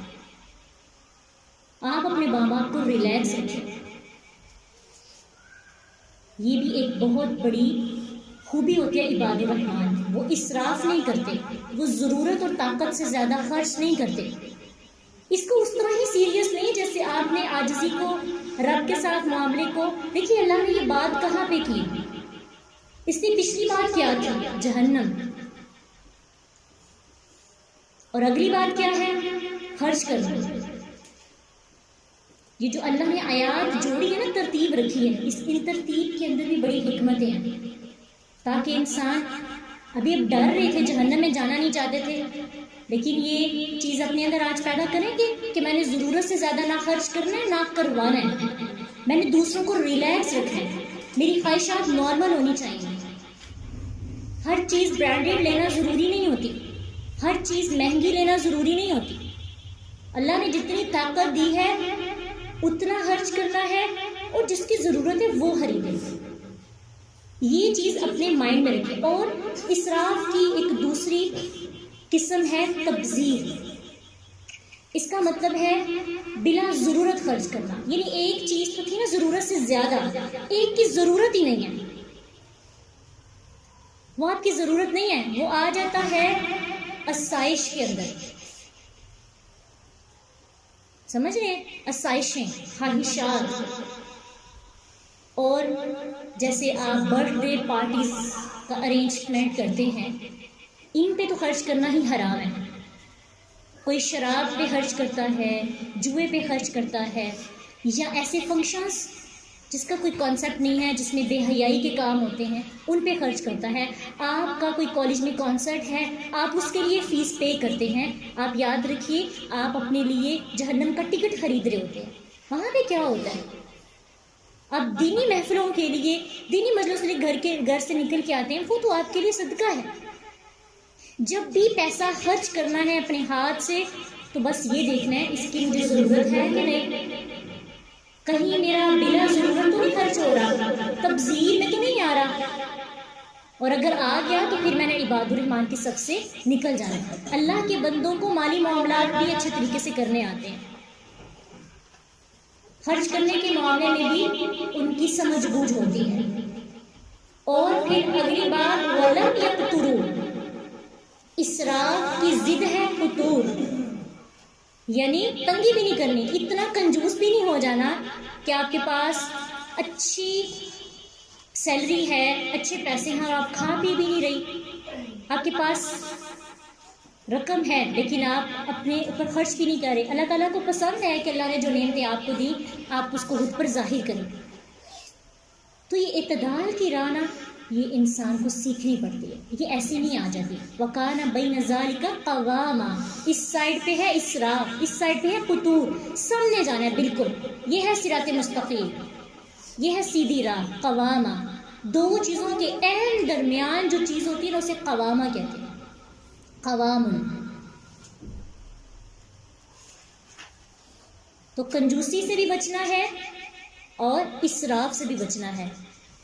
کس مقصد کے لیے؟ مقصد بھی تو ہونا چاہیے نا، کیا مقصد ہے ہمارا ان سب کو سمجھنے کا، دیکھنے کا؟ عباد الرحمن کی صف میں شامل ہونا۔ تو اپنے مالی معاملات ٹھیک کریں گے انشاءاللہ۔ آج آپ نے وعدہ کرنا ہے اللہ سے، اپنے خرچ پر خاص نظر رکھنی ہے، میں جو خرچ کر رہی ہوں کس کس جگہ پہ خرچ ہو رہا ہے، کیسے کیسے خرچ ہو رہا ہے، اس سے کس کو فائدہ ہو رہا ہے، اس سے کس کو نقصان ہو رہا ہے، میرے پیرنٹس کو میری وجہ سے کوئی ایشو تو نہیں ہو رہے، پرابلمس تو نہیں ہو رہی۔ آپ اپنا ذہن ابھی سے بنائیں۔ میری ان تمام لڑکیوں سے خاص طور پہ گزارش ہے، درخواست ہے، اپنے آپ کو ابھی سے ذہنی طور پر تیار رکھیں کہ جب بھی ہماری شادیاں ہوں گی ہم نے اپنے پیرنٹس کو بالکل بھی تنگ نہیں کرنا۔ وعدہ کرتے ہیں؟ پوچھ لینا میں نے آپ سب کی ماؤں سے، سب کا میرے ساتھ رابطہ ہے، ٹھیک ہے؟ میں نے سب سے پوچھ لینا ہے۔ ابھی تو آپ کی ایج ہے نا، اس ایج میں آپ جا رہے ہیں، جس چیز کی ضرورت نہیں ہے اس کی خواہش کے سامنے نہیں، منہ لٹکا کے بھی نہیں سامنے آنا۔ ماؤں کا دل بڑا چھوٹا سا ہوتا ہے، بہت جلدی ترس آ جاتا ہے۔ اور ابھی بھی آپ اپنی شاپنگ اتنی ہی کروایا کریں، آپ کو اللہ کو حساب دینا پڑے گا۔ آپ کو پتہ ہے پیرنٹس اپنی چیزیں نہیں خریدتے، بچوں کی پوری کرتے کرتے تھک جاتے ہیں، تو بچوں کو سمجھنی چاہیے نا باتیں، پھر اللہ تعالیٰ نے آپ سے پوچھنا ہے۔ تو وَكَانَ بَيْنَ ذَلِكَ قَوَامًا، اتنی چیزیں خریدیں جتنی آپ کو ضرورت ہے۔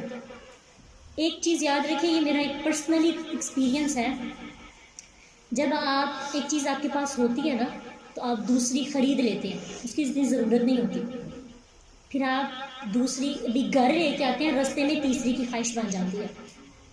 ایسے ہی ہوتا ہے نا، تیسری لے لیتے ہیں تو آتے آتے چوتھی پانچویں کی خواہش بھی بن جاتی ہے۔ کیوں؟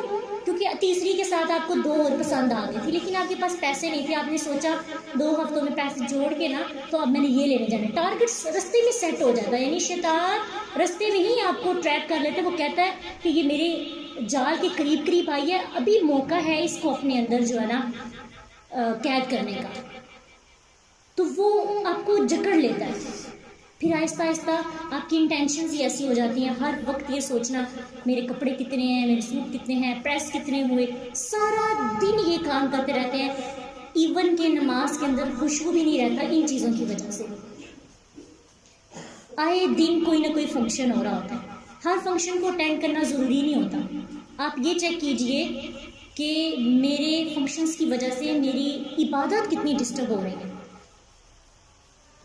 عبادات، اخلاقیات، معاملات تینوں چیزیں ضروری ہیں، لیکن جب ہم ایک پارٹ کو زیادہ ٹائم دینے لگتے ہیں تو اعتدال کی راہ سے ہٹ جاتے ہیں. اعتدال سیکھنا ہے، کٹ آف بھی نہیں ہونا، اور لوگوں کو اتنا بھی زیادہ ٹائم نہیں دینا کہ آپ اللہ سے دور ہو جائیں. اتنا بھی سوشل نہیں ہونا کہ آپ کو اللہ کی یاد ہی نہ آئے، آپ نماز کو ٹائم ہی نہ دے سکیں، اللہ کی عبادات ہی نہ کر سکیں. یہ حساب نہیں لیا جانا کہ آپ سے آپ کے لوگ کتنے زیادہ خوش تھے. آپ نے لوگوں کو اتنا وقت دینا ہے جتنا مناسب ہے، جتنی آپ کی عبادات آپ سے مینیج ہو جاتی ہیں. مثلا آپ کے گھر گیسٹ آئے ہیں اور آپ نماز بھول جاتے ہیں. پوچھیں نا کسی سے آج آپ نے نماز کیوں نہیں ادا کی؟ میم وہ ہمارے گھر ہمارے پھپھو لوگ آئے ہوئے تھے تو جگہ ہی نہیں تھی میرے لیے. ماشاء اللہ وہ سارے آ کے زمین پہ لیٹ گئے تھے کہ آپ کو مسلح بچھانے کی جگہ بھی نہیں ملی تھی. اتنے پیارے پیارے ایکسکیوزز سامنے رکھے جاتے ہیں کہ افسوس کے علاوہ کچھ بھی کہنے کو نہیں ہوتا. شور اتنا تھا. جو بھی ہے، جنگ کی حالت میں نماز معاف تھی. جنگ میں شور نہیں ہوتا. آپ سوچیں کتنا خوف ہوتا ہے. شور برداشت ہو جاتا ہے، خوف کے اندر تو انسان کا ویسے دل باہر آ جاتا ہے، کچھ کھایا پیا بھی نہیں جاتا. یعنی آپ اس حالت میں ہوں کہ آپ کچھ کھا بھی نہ سکیں، پھر بھی آپ کو نماز معاف نہیں ہے. تو آج کتنی باتیں سیکھی ہیں، ریوائز کریں. کیا کیا سیکھا ہے؟ سب سے پہلی چیز عاجزی. باڈی کی عاجزی ہونی چاہیے. جب چلیں عاجز ہو کے چلیں، مریضوں کی طرح نہیں چلیں. عاجز کا مطلب ہے دل اندر سے محبت بھرا ہو، لوگوں کو ملیں تو مسکرا کے ملیں، بات چیت اچھی کریں. کسی کے گھر جائیں تو اتنا منہ نہ بنا کے جائیں کہ سامنے والوں کا موڈ آف ہو جائے. کوئی ہمارے گھر آئے تو یہ ہمارا مسکراہٹ والا چہرہ دیکھے. چلتے پھرتے گھر میں چلتے رہتے ہیں، ایک کمرے سے دوسرے کمرے میں جا رہے ہیں تو چھیڑ کے آ جاتے ہیں، اور پیچھے سے بیچارے 2 منٹ وہ جو کمرے والے ہوتے ہیں نا بولتے رہتے ہیں. ٹھیک ہے، کتنی تکلیف پہنچاتے ہیں اور ہم اس کا مذاق سمجھتے ہیں. ٹھیک ہے، ہم تو اپنے گھر کے اندر ہی یہ اپلائی کر سکتے ہیں. اس کے لیے ضروری نہیں کہ ہم باہر نکلیں گے تو عاجزی اختیار کرنی پڑے گی. ایک روم سے دوسرے روم تک جا رہے ہیں تو اس روم والوں کو محبت دے کے آئیں، اتنی مسکراہٹ دے کے آئیں کہ وہ ان کو محسوس ہوتا رہے آپ کے جانے کے بعد. انڈرسٹینڈ؟ یس، ٹھیک ہے. اور اس کے بعد آگے ایک نئی چیز سیکھی، سلام. فنگر ٹپس پہ آپ نے یاد کرنی ہے، اور انشاءاللہ نیکسٹ ٹائم جب ہم نے یہ جتنے بھی سب آئے ہیں یہ ان کا نیکسٹ سیشن میں آنا ضروری ہے. کیوں؟ اگلا ایپیسوڈ نہیں دیکھنا، ڈرامے کا ایپیسوڈ دیکھنا ہو تو وہ 10 منٹ رہ جاتے ہیں نا اس کے اپلوڈ ہونے میں، تو پھر وہ 10 منٹ ہم موبائل پکڑ کے بیٹھے رہتے ہیں. یہ اپلوڈ ہو تو میں اس کو دیکھوں. تو 15 ڈیز آپ کو دیے جا رہے ہیں. 6 خوبیاں ہیں جن کو آپ نے اپنے اندر لانا ہے، اور پھر اس کا نیکسٹ ایپیسوڈ، پھر اس کے بعد پھر نیکسٹ، اور لاسٹ والا جس کا ایپیسوڈ ہے نا وہ انتہائی خوبصورت ہے، بہت بہت مزے کا ہے. اتنی پیاری دعائیں ہیں جو عباد الرحمن اللہ سے کرتے ہیں کہ مجھے تو پڑھ کے ہی اتنی چاشنی محسوس ہو رہی تھی. عربی میں ہی ابھی جب اس کی گہرائی میں جائیں گے تو پتہ نہیں اللہ نے کیسے کیسے ہیرے جوہرات سامنے لانے ہیں. ٹھیک ہے، تو ابھی سے نیت بھی یہ بنانی ہے کہ یہ میں نے سارے ایپیسوڈ کمپلیٹ کرنے ہیں انشاءاللہ. اپنے لیے دعا کریں کہ اللہ تعالیٰ ہم سب کو یہ ساری صفات سیکھنے اور اس پہ عمل کرنے کی بھی اللہ میں توفیق دے. تو دوسری چیز کیا سیکھی تھی؟ زبان کی عاجزی. جاہلوں کے ساتھ مقابلہ ہو، آمنا سامنا ہو، تب بھی عاجزی اختیار کرنی ہے. نیکسٹ کیا سیکھی تھی؟ اتنی زیادہ خوبیوں کے باوجود بھی رب کے ساتھ ان کے معاملے کیا ہوتے ہیں؟ اللہ سے بات چیت کرتے ہیں، اللہ کی عبادات کرتے ہیں، قیام کرتے ہیں. ان کے دن بھی اللہ کی مرضی سے ہوتے ہیں اور ان کی راتیں بھی اللہ کی مرضی سے ہوتی ہیں. اور نیکسٹ کیا ہے؟ عاجزی کی انتہا. سب سے پہلے بندوں کے ساتھ ان کے معاملات سیکھے، پھر سیکھے رب کے ساتھ ان کے معاملات کیسے ہوتے ہیں، پھر تیسری چیز سیکھی عاجزی کی انتہا. کیا؟ اتنا کچھ کرنے کے بعد بھی اللہ سے توبہ استغفار کرتے رہتے ہیں، جہنم سے ڈرتے ہیں. اس کے لیے آپ کو ایک دعا بھی بتائی ہے، وہ آپ نے کوشش کرنا ہے وقتاً فوقتاً اللہ سے پڑھتے رہیں. کبھی بھی قبولیت کی گھڑی ہوتی ہے، اللہ ہمارے حق میں جنت لکھ دے اور جہنم کو کوسوں دور کر دے. اور لاسٹ چیز کیا ہم نے دیکھی؟ مالی معاملات کیسے ہوتے ہیں. ٹھیک ہے، یہ آپ کی اسائنمنٹ ہے، 4 کام آپ نے کرنے ہیں. نیکسٹ ٹائم آپ آئیں گے انشاءاللہ، آپ میں سے کوئی بھی اپنی پریکٹس شیئر کرنا چاہے یا کوئی ایشو ہو جاتا ہے کام کرتے کرتے، ذہنی تکلیف بھی ہمیں پہنچتی ہے لوگوں سے اور ہمیں تکلیف پہنچتی ہے، تو پھر کیا ہوگا؟ آپ کے ذہن میں سوالات آئیں گے، آپ سوالات پوچھ سکیں گے، آپ اپنی پریکٹس شیئر کر سکیں گے. انشاءاللہ اللہ تعالیٰ ہم سب کو جو سیکھا ہے اس کو دل و جان سے پورا کرنے کی توفیق عطا کرے. ہم ایسے لوگوں میں بالکل بھی شامل نہ ہوں جو صرف سنتے ہی رہتے ہیں. ہم ماننا چاہتے ہیں اللہ، ہم احتساب کرنا چاہتے ہیں، ہم عاجز ہونا چاہتے ہیں. علم بہت زیادہ ہے، اللہ ہمارے اندر عاجزی پیدا کر دے کہ ہم عمل بھی کر سکیں. علم کا کوئی فائدہ نہیں اگر ہمارے اندر عمل نہیں ہے. اور علم ہمیں بچپن میں اسلامیات کی کتابوں سے ملنا شروع ہو جاتا ہے. صبر کا سب کو پتہ ہے، ایمانت کا سب کو پتہ ہے، منافقت کا سب کو پتہ ہے، روزوں کا، نماز، ہر چیز کا پتہ ہے. کچھ بتانے کی ضرورت نہیں ہے، احتساب کرنا ہے. اور اللہ سے دعا کیا کریں، اللہ مجھے احتساب کرنے والوں میں شامل کرے، اللہ مجھے جہنم کے عذاب سے بچا. ہمارے اندر اتنی طاقت نہیں ہے کہ ہم ایک چھوٹی سی تکلیف بھی برداشت کر سکیں. ہم تو ایک سوئی کے چبھنے سے ڈرتے ہیں، ایک کٹ لگنے سے ڈرتے ہیں. سبزی کاٹتے ہوئے کٹ آ جائے تو کیا کیفیت ہوتی ہے، اتنے دن پانی میں ہاتھ ڈالنے کو دل نہیں کرتا. اللہ ہم بہت کمزور جانے ہیں، بڑے ضعیف لوگ ہیں، ہم نہیں برداشت کر سکتے. ہم تو سن بھی نہیں سکتے، سنتے ہیں تو سننا نہیں چاہتے. یقین جانے جہنم کی باتیں کوئی سننا نہیں چاہتا. کیوں؟ کفت ہوتی ہے، برداشت نہیں ہوتی. اللہ اگر ہم سن نہیں سکتے تو ہم دیکھ کیسے سکیں گے؟ دیکھنا تو دور کی بات، جہنم والوں کے ساتھ جب خود ایسے ہوگا تو کیسے برداشت ہوگا؟ ہم بہت گناہگار ہیں، ہم مانتے ہیں ہم جتنے بھی نیکیاں کر لیں پھر بھی گناہ ہم سے سرزد ہو جاتے ہیں. اللہ ہم سب کو معاف کر دے، ہم سب کے اندر عاجزی پیدا کر دے، ہمارے معاملات ٹھیک کر دے، ہمارے اخلاق اچھے کر دے، ہماری زبان سے دوسرے لوگوں کو محفوظ فرما دے. اللہ ہماری سوچ کو پازیٹیو بنا دے، ہم لوگوں کے بارے میں اچھا اچھا سوچ سکیں، ہم لوگوں کو معاف کر سکیں، ہم سب گلے شکوے دور کر سکیں. اللہ ہمارے دل اتنے بڑے کر دے، کوئی کتنی بھی زیادتی کر دے ہم اس کے بارے میں کوئی بھی بری بات نہ کہیں. اللہ ہم اتنی نیکیاں کرنے کے بعد بھی زبان کی وجہ سے سب کچھ ضائع کر دیتے ہیں. اللہ ہماری ساری کوششیں ضائع ہو جائیں گی، تو ہماری مدد فرما، ہمیں عاجز اور اچھی زبان والے لوگوں میں شامل فرما لے، اچھی سوچ والے لوگوں میں شامل فرما لے. اللہ ہم سب سے راضی ہو جا، ہمیں قبر کے عذاب سے محفوظ رکھنا، ہماری قبروں کو ہمارے لیے روشن کر دینا. اللہ ہماری قبروں کو ہمارے لیے سکون کی وجہ بنا دینا.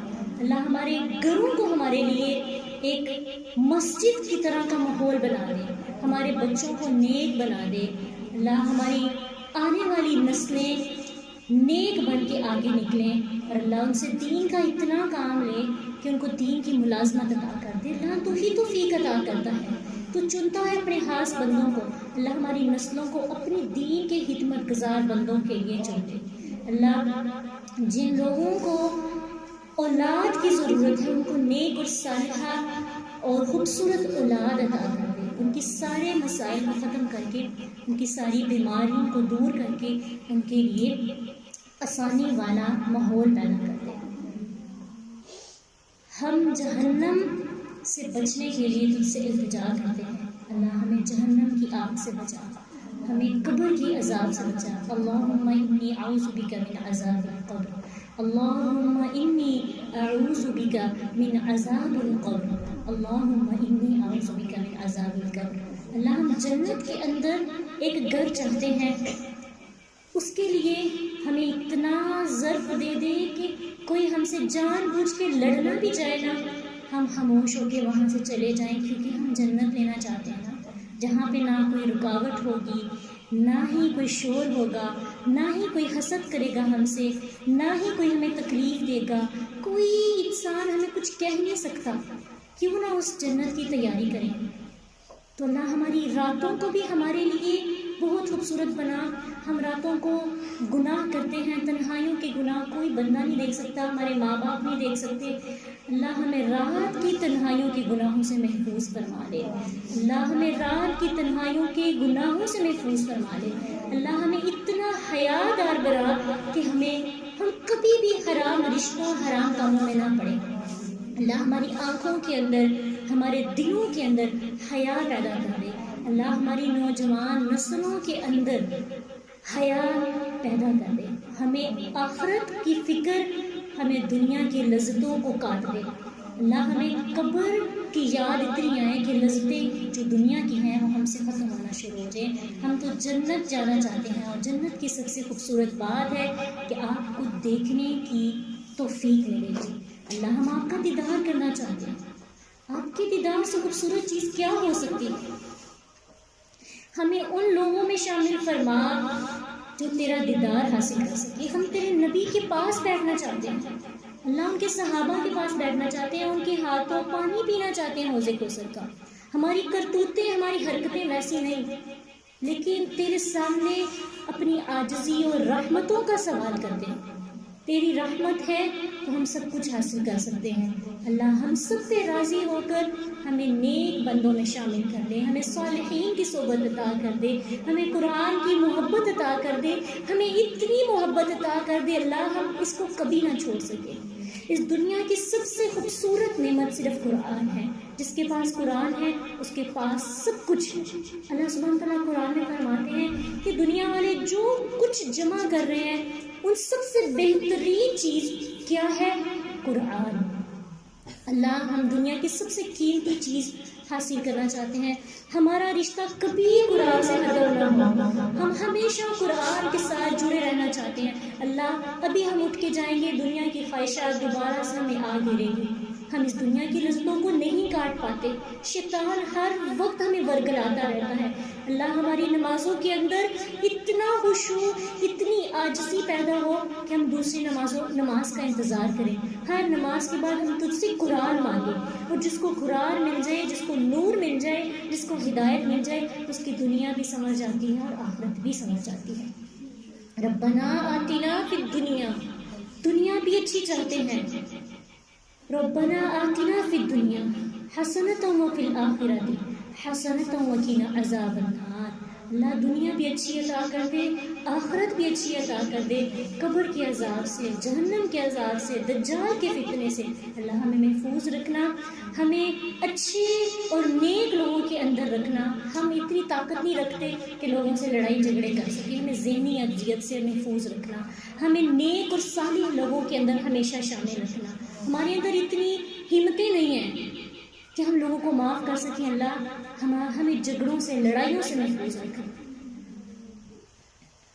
اور جو ہم عمل کرتے ہیں خشوع تو نہیں ہے ان میں، لیکن اللہ ہمارے عمل کو قبول فرما لے. ربنا تقبل منا انك انت السميع العليم وتب علينا انك انت التواب الرحيم. سبحانك اللهم وبحمدك نشهد ان لا اله الا انت نستغفرك ونتوب اليك. السلام علیکم ورحمۃ اللہ وبرکاتہ. جو سیکھا ہے اس کی تلاوت سنیے، الفاظ کو غور کریے اور دیکھیے سیکھنے سے پہلے کیا فیلنگس تھی اور اب کیا فیلنگس ہیں.